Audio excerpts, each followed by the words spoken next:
1945 में जन्म हुआ डॉक्टर साहब का, और इन्होंने सारे उतार चढ़ाव देखे और कई भाषाओं के डॉक्टर साहब ज्ञाता हैं।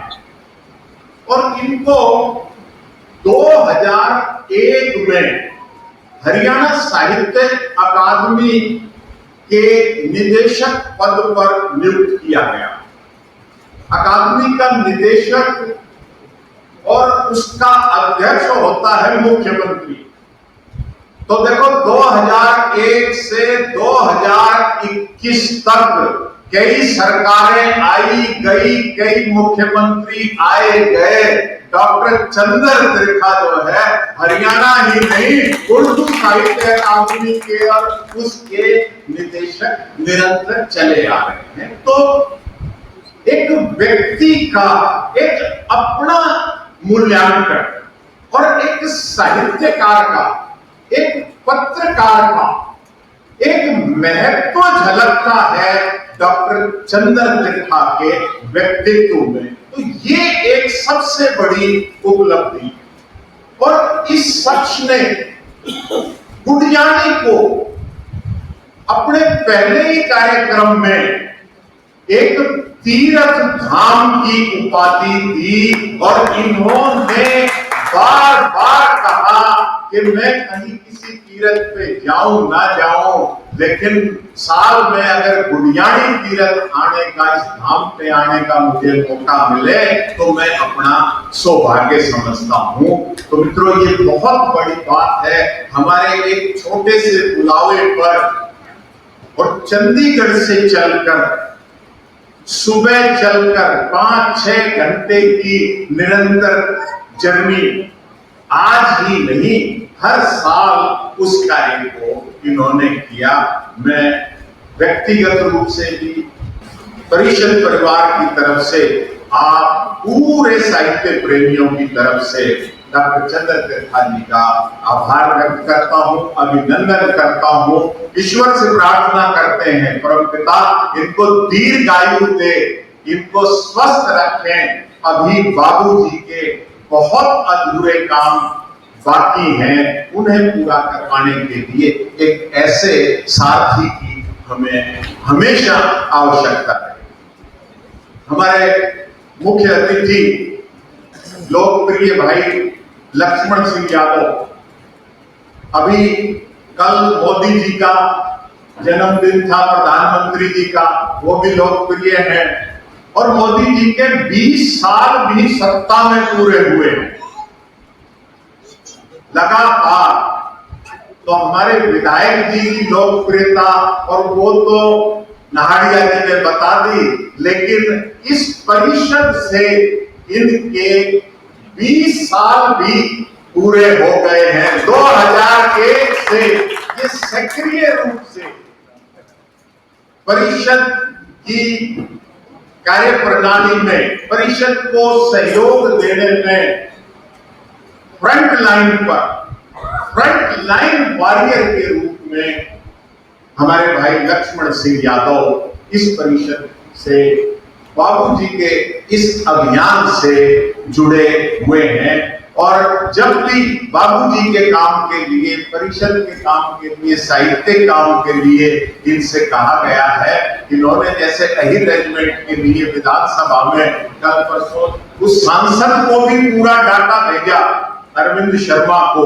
उन्होंने राजनाथ सिंह जी डिफेंस मिनिस्टर से बात करी कि जो हमारे इस इलाके की कुर्बानी है, इस कौम की कुर्बानी है, उसको सिरे चढ़ाने के लिए जो ये वैक्सीन का कोरोना इम्यूनिटी बूस्टर दिया जा रहा है ना, तो ऐसे ही अब इस अफगानिस्तान के जो ये तालिबान एक किस्म से विश्वव्यापी टेररिज्म का खतरा हुआ है, तो ऐसी कौमों को जिन्होंने बहादुरी की है और ब्रिटिश टाइम में ब्रिटिशर की नजर से कहीं ना कहीं रेजिमेंट बनाने से चूक हुई है, उन अहिर रेजिमेंट को गुर्जर रेजिमेंट को, उन रेजिमेंट्स को भी उनकी जाति के नाम से, उनकी एक किस्म से मोरल बूस्टिंग के लिए ये रेजिमेंट तुरंत बनाए गए।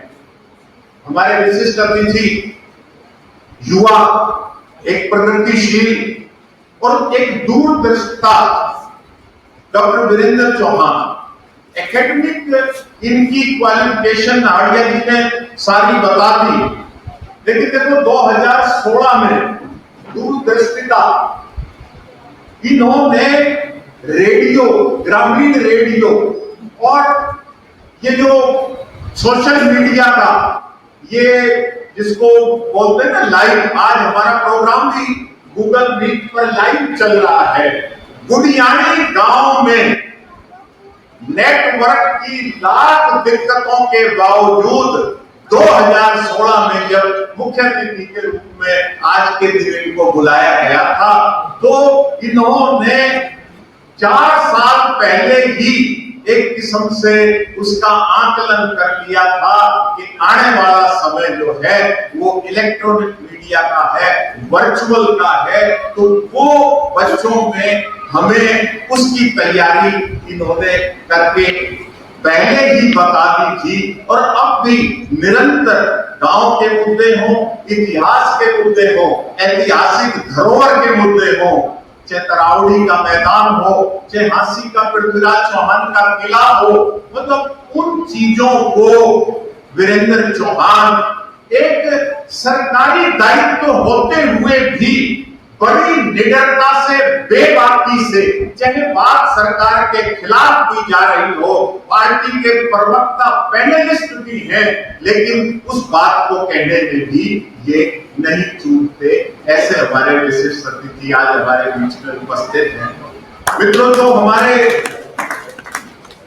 गुप्त जी के पटपौत्र विमल जी, मतलब अब एक उम्र भी है, और इनके पिताजी सेठ हरि किशन जी भी, आपने उनको भी देखा, उनका भी कोई स्वास्थ्य ज्यादा ठीक नहीं रहता था, लेकिन जब उन्हें लगा कि हरिराम जी आर्य जैसा एक स्वतंत्रता सेनानी, मतलब, और उस आदमी ने चंडीगढ़ पंचकुला तक करौली में रहते हुए गुडियानी की हवेली से जो बाबूजी का साहित्य उड़ उड़कर कबूतरों से कटा फटा और जो गलियारे में आके बिखरा, उसको सहेज के, समेट के, और इस तरह से उन्होंने चाहे रेड चाल का एक किस्म से सहारा लिया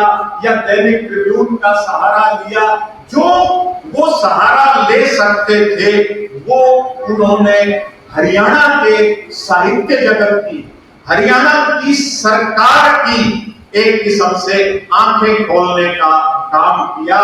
तो सेठ हरि किशन दास जी भी अस्वस्थ होते हुए खींचे चले आए, क्योंकि वो तो उनका खून है कि भाई बाबूजी की आत्मा पुकार रही है कि तुम धन पशु बने हुए कलकत्ता में क्या कर रहे हो, आओ गुडियानी, आओ रेवाड़ी, और इस माटी को, इस भूमि को, इसको पुनः जागृत करो। विमल जी से जब भी हमने कहा, लाख व्यवस्थाएं होते हुए भी अपने सारे कार्यक्रम छोड़कर ये कार्यक्रम में आए। अब 2 दिन पहले जब इनसे कहा गया तो इन्होंने एक व्यवहारिकता बोला कि जी बच्चे नहीं मान रहे, बच्चे हैं, क्योंकि हवाई जहाज से आने जाने में भी तो पहले टेस्ट करवाओ, कहीं नेगेटिव आ गया, कहीं पॉजिटिव आ गया तो दिक्कत, और फिर क्वारंटाइन करो। तो बोला कि जी मैं पूरी कोशिश करूंगा। तो मैंने आग्रह किया कि जी जैसे सेठ हरि किशन दास जी ने अपने जीते जी उस आपकी नई पीढ़ी को और आपको गुडियानी का रास्ता दिखाया, अब समय आ गया है आप अपने बच्चों को भी कहो कि मैं नहीं जाऊंगा तो तुम जाओ, लेकिन जाना जरूरी है। तो जब इन्होंने ये दाव चला तो वो दाव इनका कामयाब हो गया। मेरे बच्चों ने कहा तो चलो फिर आप ही चले जाओ। तो ये ऐसी हमारी शख्सियत, ऐसी हमारी मूर्तियां हमारे बीच में है। और मित्रों, आज जिस त्रिवेणी को ये कार्यक्रम समर्पित है, विजय सहगल जी कोरोना काल में हमसे बिछड़ गए। हरिराम आर्य जी 2-3 साल पहले हमसे बिछड़ गए। श्याम सुंदर सिंगल जी 2-3 साल पहले हमसे बिछड़ गए। श्याम सुंदर सिंगल जी के संस्कार, श्याम सुंदर सिंगल जी की शिक्षा, उनका आशीर्वाद, उनके दोनों बच्चे हेमंत सिंगल बड़ा बेटा और ऋषि सिंगल, इन्होंने हमारी पिछले हफ्ते जब मीटिंग हुई तो नाहरिया जी जो इस सारी कवायद के, और मैं कहूं तो इस सारी रामायण के एक किस्म से केंद्र बिंदु है, उन्होंने डॉक्टर साहब से, अकादमी से थोड़ा बहुत निशानतन बात करी और उनका मानस नाहरिया जी का था कि जी वर्चुअल मीटिंग ही कर लेते हैं। लेकिन जैसे ही शाम को हम मीटिंग में बैठे, बात हुई, तो सिंगल साहब के दोनों बच्चों ने जिद किया कि नहीं, बाबूजी ऐसे करते थे, वैसे करते थे, ये करते थे, 2 साल से हम ये आयोजन नहीं कर पाए हैं, वर्चुअल नहीं, ये कार्यक्रम एक्चुअल होगा, कितना ही खर्चा हो जाए, आप इसको एक्चुअल करो। और नाहरिया जी का प्रस्ताव बहुमत से वो खारिज हो गया और ये आज एक्चुअल मीटिंग आज हमें इस कोरोना के बाद देखने को मिल रही है। और नाहरिया जी, उसकी तो हम तारीफ कर ही नहीं सकते, मतलब वो तो कंप्यूटर से भी ज्यादा है। मतलब उसमें उसको तो कमांड देने वाला कोई चाहिए, मतलब तो कमांड देने वाला अगर नहीं, ढीला आदमी है तो कंप्यूटर क्या करेगा? उसको कोई कमांड देने वाला आज तक नहीं मिला है। उसकी गति और उसकी तीव्रता और उसका तो बखान नहीं किया जा सकता। तो आपको ताज्जुब होगा कि कल शाम को, मतलब मोटरसाइकिल खड़ी करके जब कार्यालय में वो आने लगे तो सीढ़ियां चढ़ते चढ़ते जैसे उन्होंने एक कौवे का नशा कर रखा हो, उनके पांव लड़खड़ाए और वो एकदम आके बैठ गए। और ऋषि ने एकदम कहा कि नागे जी ठीक तो हो, मतलब क्या बात है? बोले मेरे को चक्कर से आ रहे। तो ऋषि ने एकदम कहा कि शायद बीपी की शिकायत, मतलब इतने रम जाते हैं कार्यक्रम में। उसी टाइम कॉफी मंगवाई गई, कॉफी पी के 15 मिनट बाद ये काम भी करते रहे और फिर 15 मिनट बाद लगा कि हाँ अब मैं रिलैक्स हूँ, मैं ठीक हूँ। और वो वापसी में मैं अपनी स्कूटी पीछे पीछे मोटरसाइकिल आके आगे एस्कॉर्ट तो आगे से करते हैं, मैं पीछे से एस्कॉर्ट करके उनके घर के आगे तक छोड़ के आया कि यहीं कोई रास्ते में।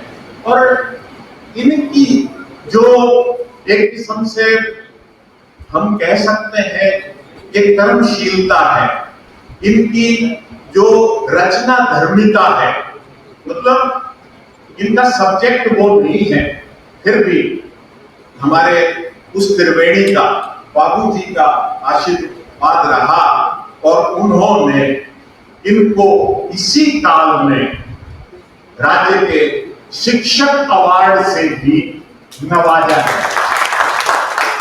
अकादमी ने भी एक पुरस्कार, इनके जो लोक साहित्य है उस पर 2-2.5 लाख रुपए का वो सम्मान भी नाहरिया जी को प्रदान किया। इनकी भी उपलब्धियां बहुत है, वो मैं इसलिए नहीं गिनवाऊंगा कि अभी तो ये हमारा रॉकेट चल रहा है, चढ़ रहा है, तो अभी क्यों रोके उन उपलब्धियों का बखान करने के लिए। मैं नाहड़िया जी का भी आप सबकी तरफ से, परिषद परिवार के तो ये स्तंभ हैं, आप सबकी तरफ से हृदय की गहराइयों से इस कार्यक्रम में नहीं, शहर के, इलाके के सामाजिक, सांस्कृतिक, धार्मिक, शैक्षणिक, राजनीतिक हर कार्यक्रम में जो इनकी अग्रणी भूमिका है, उसके लिए तहे दिल से आपकी तरफ से इनका हार्दिक आभार व्यक्त करता हूं। मित्रों, डॉक्टर प्रवीण खुराना हमारे पुराने साथी और बाबूजी पर पीएचडी किए हुए, इन्होंने शुरू से इस काम को अंजाम दिया। बाबूजी के बारे में विस्तार से वो अपनी बात रखेंगे, लेकिन बाबूजी का एक लाइन में अगर हम कह सके, जो मेरे जैसा साधारण आदमी उनको पढ़ पाया या समझ पाया, कि हमारे जीवन की दिनचर्या का कौन सा क्षेत्र ऐसा छोड़ दिया जिस पर बाबूजी की पहली नजर और वो ना चली।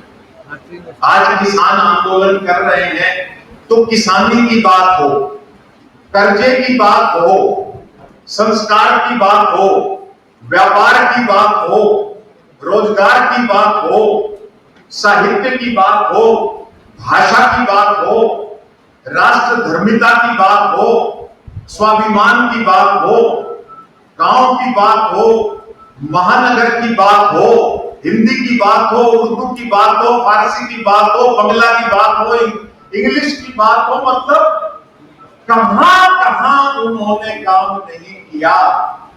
तो मैं हमारे तीर्था जी से, हमारे मार्गदर्शक आग्रह करूंगा कि एक साहित्यिक चेतना यात्रा इन्होंने शायद 15 साल पहले पूरे प्रदेश में निकाली थी, और हमने भी उस यात्रा में थोड़ी बहुत भागीदारी की, और हमने भी संकल्प लिया कि हरियाणा में तो ये साहित्यिक यात्रा निकल चुकी है, हम काला काकर जाएंगे, हम मथुरा जाएंगे, हम कोलकाता जाएंगे, हम लाहौर जाएंगे, क्योंकि अभी बाबूजी का बहुत कुछ वहां रखा हुआ है, उसको निकालना, उसको कहीं ना कहीं शेप देने का हमारा दायित्व बनता है।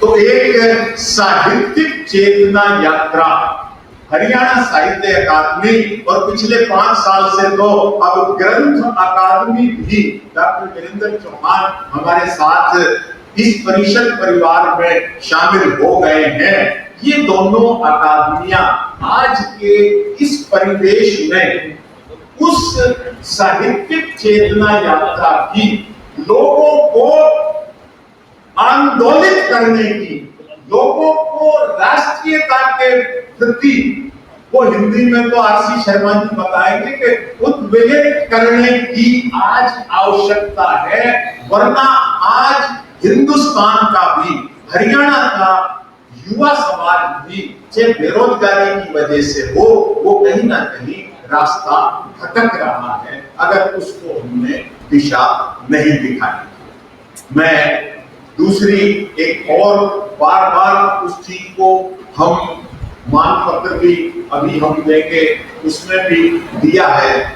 जैसे भोपाल में हम माखनलाल चतुर्वेदी पत्रकारिता साहित्य एक बहुत बड़ा संस्थान स्थापित हुआ है, तो मैं नहीं समझता कि बाबू बाल मुकुंद गुप्त जैसा पत्रकार साहित्यकार अपने समकाल में उसके मुकाबले में कोई और नहीं रहा, और वो गुडियानी, रेवाड़ी और हरियाणा से संबंध रखते हैं। तो हरियाणा की एक यूनिवर्सिटी गुडियानी में या रेवाड़ी में बाबू जी के नाम से हो। क्योंकि ये जो चीजें जो त्रिखा जी कर रहे हैं, जो डॉक्टर वीरेंद्र चौहान कर रहे हैं, जब तक इस युवा पीढ़ी को, और आज टेक्नोलॉजी इतनी फास्ट हो गई है, उनको सही दिशा में हम नहीं ले जाएंगे,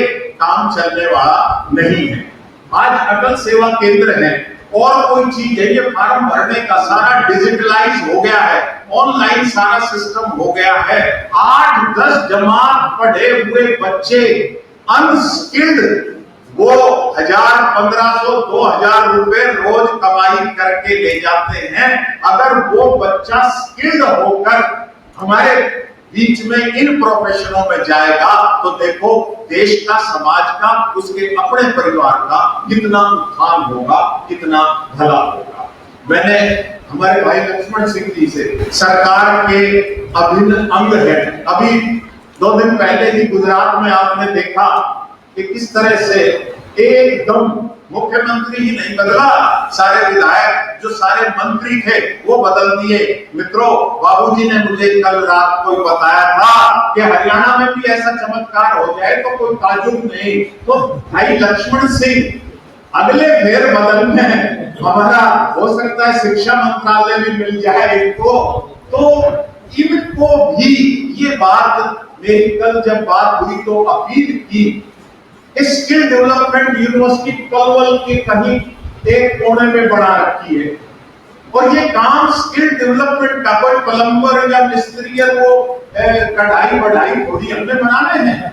हमें तो ये इस डिजिटलाइज में एक्सपर्ट +2 के बाद अगर हम बच्चों को जर्नलिज्म में, इलेक्ट्रॉनिक मीडिया में और इस क्षेत्र में ले जाएं तो मैं समझता हूं कि रोजगार भी मिलेगा बच्चों को और एक नई दिशा, एक नई ऊंचाई प्रधानमंत्री और राष्ट्रपति भवन तक चली जाएगी। क्योंकि हम अनपढ़ हैं उस विधा में, ना हम उसको इतना चला सकते हैं ना बता सकते हैं।